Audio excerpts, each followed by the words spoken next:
Hello, everybody. This is Daniel Kilburn with Emergency Action Planning and the Act ASAP podcast. I am privileged and grateful today to have Dr. Ron Stotts as a guest. Now, Ron is a very interesting transformational coach, author, and speaker, and he helps high achieving leaders master the inner game that drives their outer success. With over 5 decades of experience in psychology, neuroscience, and mindfulness based leadership, he guides executives and entrepreneurs to heal, awaken, and lead from presence, transforming pressure into purpose and performance into fulfillment. Well, hello, Ron. How are you I doing today? Tell us what's new and exciting. don't know. That sounded like such an impressive guy that you're introducing. I'm not sure I can live up to You're not sure if you can hold on to that. That's right. I got faith in you. it. Yeah, doing well today. Thanks for having me on the show. I appreciate it. Oh, well, I appreciate you being here. I'm looking forward to seeing what we can discover here that we can impact other people with. That's the whole idea for us, right? Is to impact others to lift them up.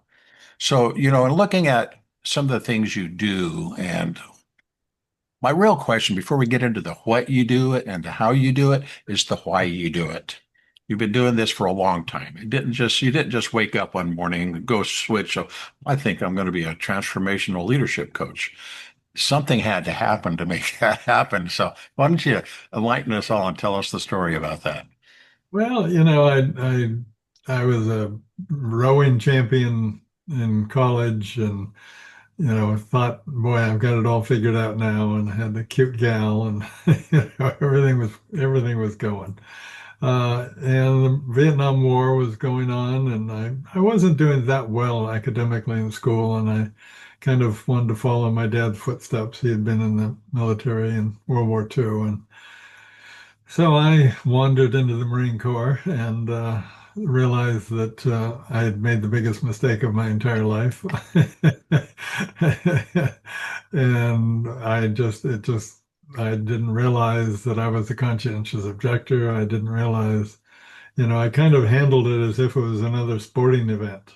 And of Hmm. course, it was far from that. It's about learning to kill other people and that type of thing. And so I lost a lot of friends in Vietnam and very close friends. And it really shook my world. I literally had a chemical imbalance, was suicidal. Just my whole life was just in my early 20s was completely out of whack. And so it was really a matter of survival. I realized I really need to figure it out. Everything that I had been taught had led me going to Vietnam, and everything that I was recognizing was the antithesis of that. And so I really started my journey of really going within and becoming more self-aware and becoming more emotionally aware and just recognizing what my old patterns were.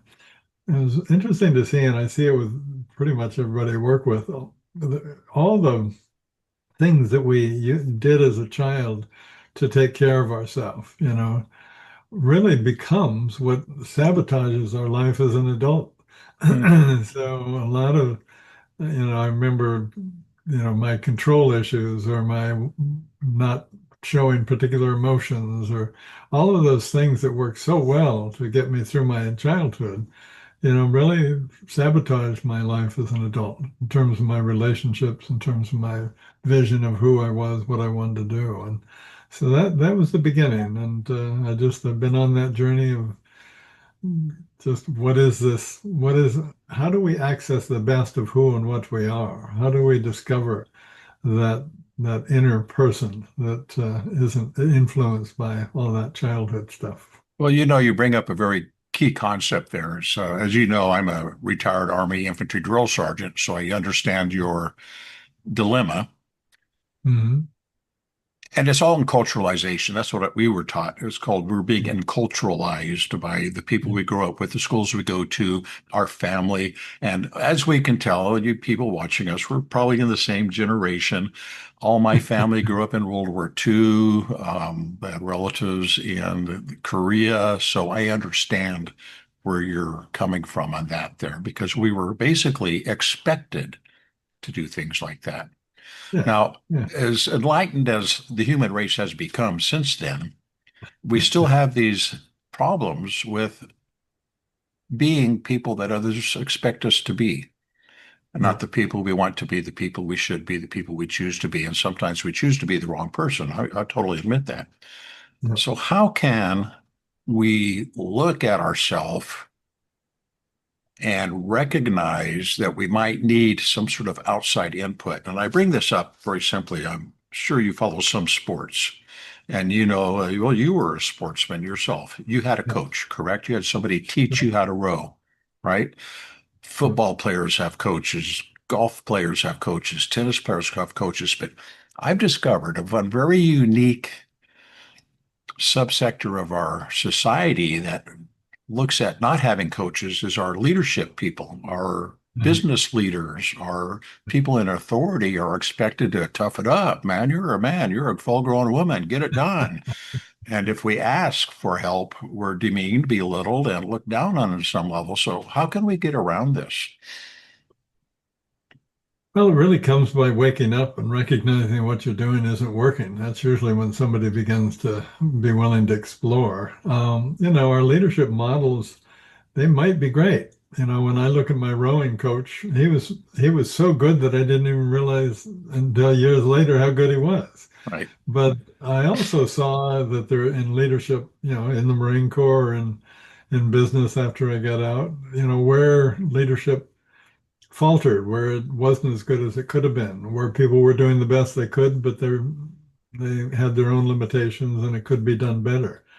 And so I began to recognize that leadership was just something it, and I've done a lot of research on it, and it's really simple to recognize that in leadership research, they talk about different levels of leadership that we all go through. And we all go through the lowest levels and build on those to move into the higher levels. And about 70% of leaders get stuck in what I would call mid-level leadership. Okay.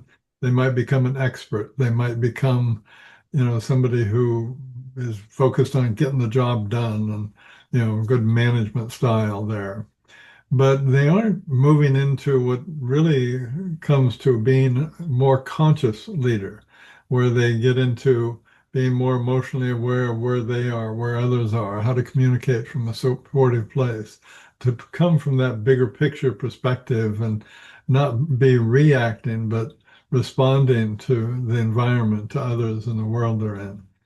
Okay. And You make a very good point there that it actually comes from within. We as individuals need to absolutely, recognize the yeah, need.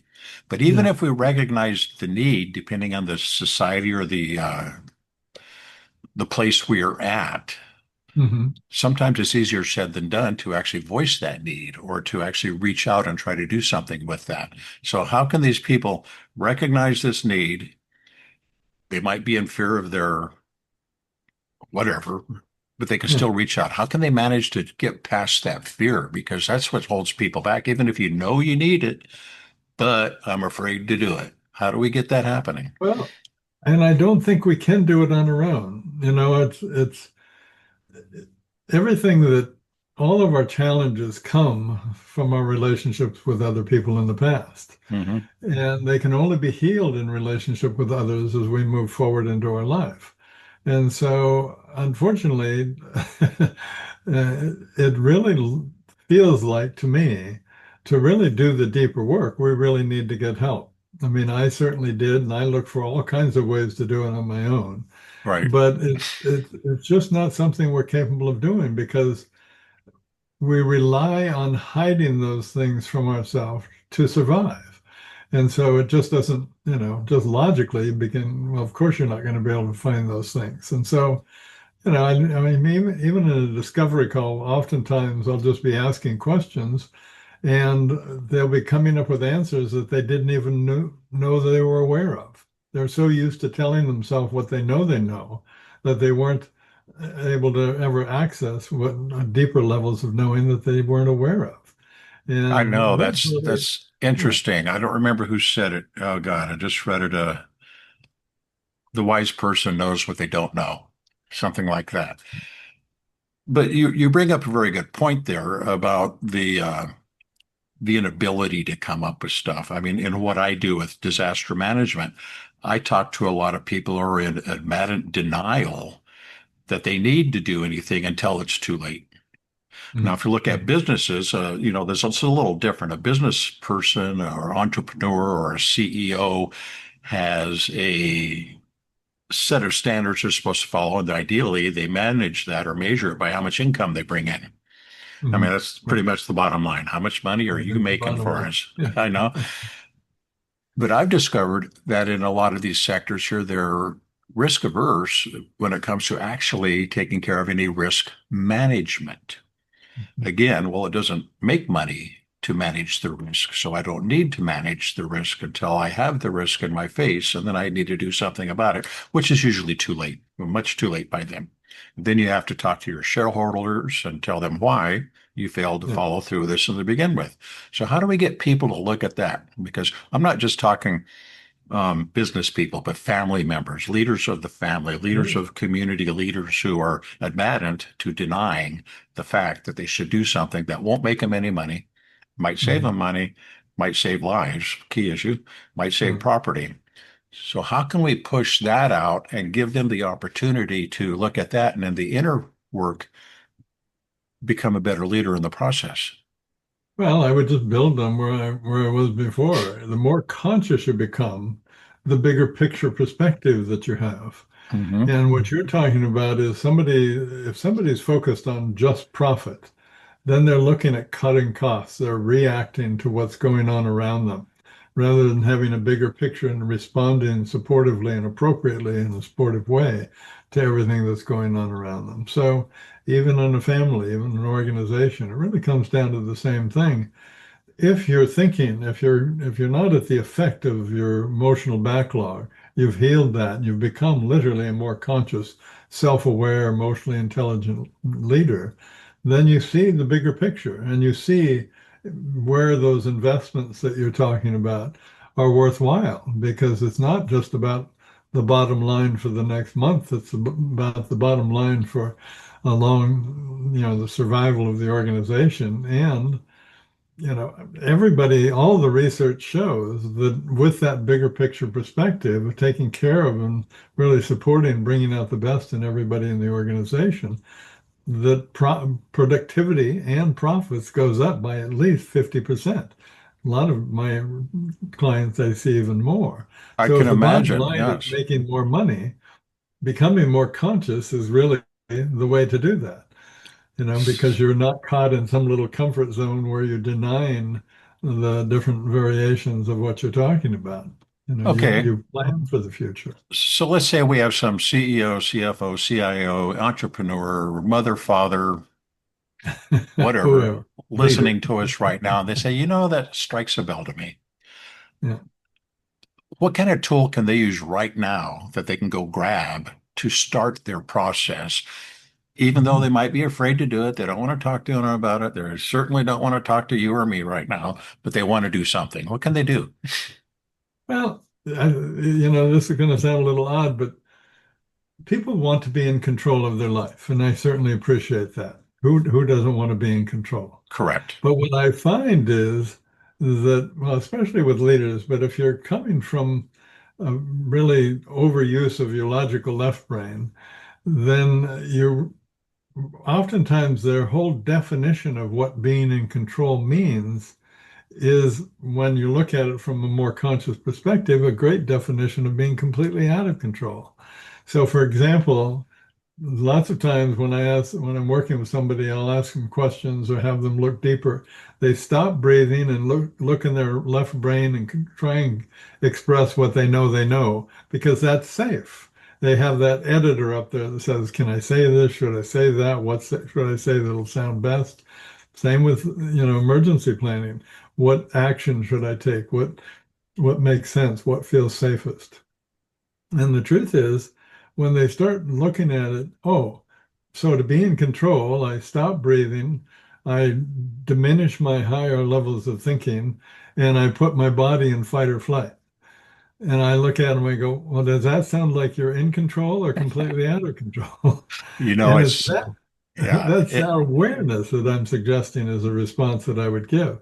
Well, What is your definition of control? And make sure that it's actual control where you are accessing your higher levels of thinking and you're present so you can really respond in supportive ways. can it be that some of us get so stuck in our left brain or I call it the intellectual mind that we forget to Mm. play, and somehow that playfulness and that Hmm. doing Hmm. nothingness sometimes can Yeah, be very beneficial, especially if we have so much burden on us yeah. for whatever reason. Can it just be pleasurable, just even for a half an hour, to sit back and take a deep breath and listen to some good music, or just take a break, or, when we find ourselves slammed with something that we And weren't expecting? not doing that is where burnout comes from. Okay, so, You're not taking care of yourself, not taking mhm. care of all of who you are. You're driven. You have this image of who you're supposed to be, and rather than really checking in to see who you are and what you need to be taking care of yourself. So yeah, you're right. Well, that's interesting, but we still want to get this across to lots and lots of people out there. Mhm. It's fortunate that you're a person who I imagine like a light at the end of the tunnel. Even if it's a small light, you're still the light, and people in the dark tunnel can see that, and they will go to it, because hopefully there's a way out. Now, you Yes. mentioned ways to become aware and conscious. That's the key. That's the starting point, is just to be aware and conscious that you might need some help, right? Which means you've got to start breathing and start feeling. Hmm. You got to wake up and become more self-aware, and that's a process of really breathing and looking deeper. Right. Okay. Think Okay. in Okay. terms of, I'm a sailor, and there's little threads on the forward part of the front sail, the jib or something. And there's little threads wiggle in relationship to how the wind's flowing past. Hmm. And so if the inside thread is wiggling, then I know I need to fall off a little bit from the wind. If the outside one's wiggling, I know I need to come up with the wind. Well, those indicators are really, that's what I use to stay in control of the boat. And those indicators in our life am I breathing? Am I feeling? Am I present? Am I being curious? Because anything that throws me off of being present and curious is one of those indicators. It's like, oh, I'm starting to feel this. And I breathe and I look deeper. Oh, I'm shifting, or this is going on. It's becoming aware of what's going on in your life and how and in what ways you can respond to it. Well, you mentioned a unique term, being present and serious.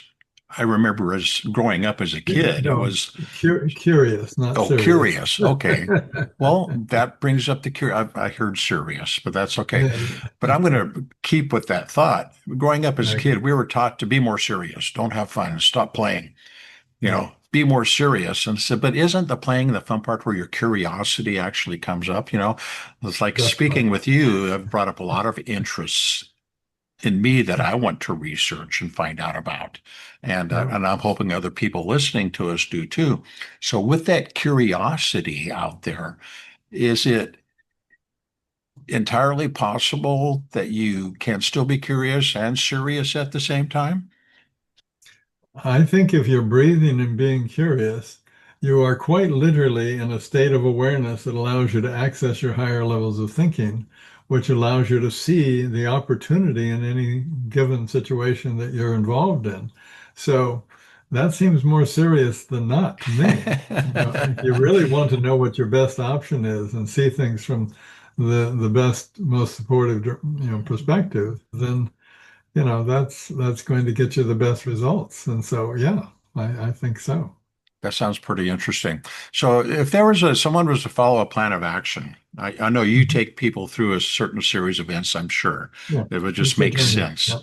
So, Mhm. where would they start? I mean, we already talked about being aware. Yeah. That's the bottom line. First, let's be aware, be curious, breathe, take care of ourselves. But where do we go from there? How do we follow this path that will Think in take us to terms a of place? think in terms of the breathing allows you were talking about really that a lot of times people come to me and they were recognized as a child that they were very smart. And so they got rewarded for that. They got loved by being smart. They Mhm. got into the right schools. They got the right job. And so, and then by the time they want to come to me, they recognize that's not enough. They need to access more of who they are so they can continue to evolve. And so it's really a matter of as you breathe and you begin to heal that emotional backlog, your mind literally becomes quieter. Mhm. Your right brain, more emotionally oriented, spontaneous, bigger picture perspective capabilities of the right brain begin to integrate with the logical, linear, clear path of the left brain. And as that begins to happen, you access greater degrees of really creativity, imagination, intuition, and much, much more. But what Yes. also is happening in that quietness, your forebrain begins to take over as the CEO, the conscious CEO of your life, rather than the amygdala, the emotional center running your life, as it does for so many people. And that's the journey is really, it's not about healing the inner child as much as it's about rewiring your brain. It's not about anything other than literally rewiring that brain, recognizing old pathways and choosing new, more supportive neurological pathways and staying with it. And maybe the staying with it is where I come in. I'm not sure. Well, you could very well be. It's like, from what I hear you saying is we already have the tools within us to accomplish this, whether we know Absolutely. it or not. And most of us probably just don't know it. And Right. you mentioned that so many people are stuck into the emotional brain. Mhm. And I'm wondering if that's just Well, part of they're our stuck in the culture. logical left brain is where they're Yeah. stuck. Yeah. But is this a lot to do with, our news media, the way we're presented with information? People are just on their social scrolling left and right. Because I do social media because I put stuff on it. But I Yeah. take a chance and I look, and some of it is like, oh my God, I can't believe there's so much of this up in here. So I can see how people who get in those things can get wrapped in those things. I'm Yeah. sure you're aware that once you click a like or you comment on something, the system says, "Oh, this is what you like now forever. I'm going to keep dumping this on you." So Yeah. as an individual who's smart enough to recognize this, how can they stop doing that besides just stop doing that? Yeah, I think you've got to recognize your patterns and make different choices. And to do that, you have to be present and curious, which means you're breathing, so that so that you can react in more supportive ways. We're such a fear-based world that we're Mm. always reacting to what's going on in our life rather than being in a level of consciousness where we can see the opportunity rather than what we have to be afraid of. And in that opportunity, we are able to really make better decisions for ourselves and others in that place. So it's really, it really comes down to waking up and becoming the whole integrated, conscious, authentic human being that you're meant to be. Which, in another whole way to speak about it is you have to be willing to fall in love with yourself and take better care of yourself. I like to think that as long as we're here, we have something to do, that we have I something totally to agree. offer or give to the world. Yes. I don't know who it is, but I know there's somebody out there waiting for me to bump into them and Uh-huh. give them something or tell them something, just like you, just like everybody in the world. We're still here for that reason. I like to think that we're here for two things: learn and teach. Yeah. That's Yeah. simple. So, Ron, tell me, our time's about up. If someone wanted to get a hold of you and seek your guidance, how could they go about doing that?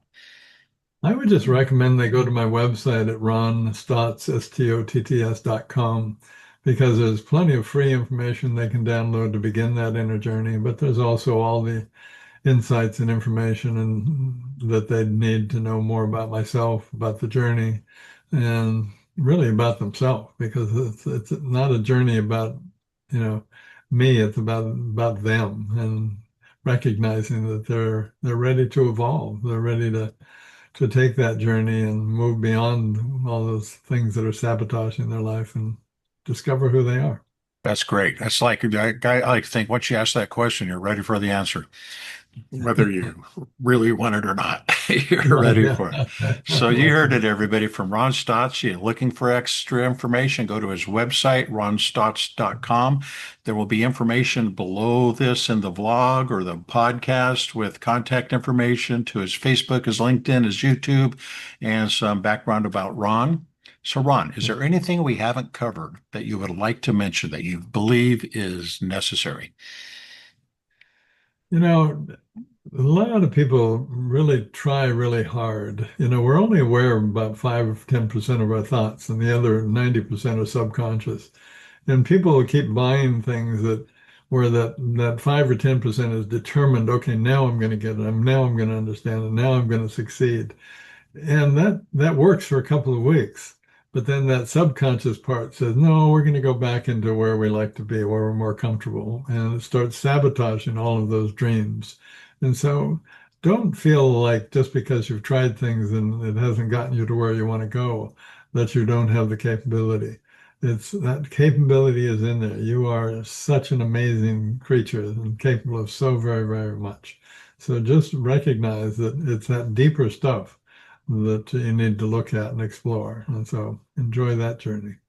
All right. And as we all say, we're all on a journey. We all have more things to do today. If you're still here walking this path with us, I know that you're here to do something fantastic. You're not Yeah. here to live in a box under a bridge. You're here to help people with something somewhere. So take Mhm. that opportunity, step up and do it. So this is Daniel, the Emergency Action Planning and the Act ASAP podcast, and I'm going to say goodbye. Ron, goodbye. Okay. Thank you, everybody. All right. Be well. Bye bye. Take care and be sure to look down below for information on how to contact Ron to get your adventure moving forward. Until next There we time, go. please stay informed and stay safe. Thank you for watching. And remember to like, share, and comment.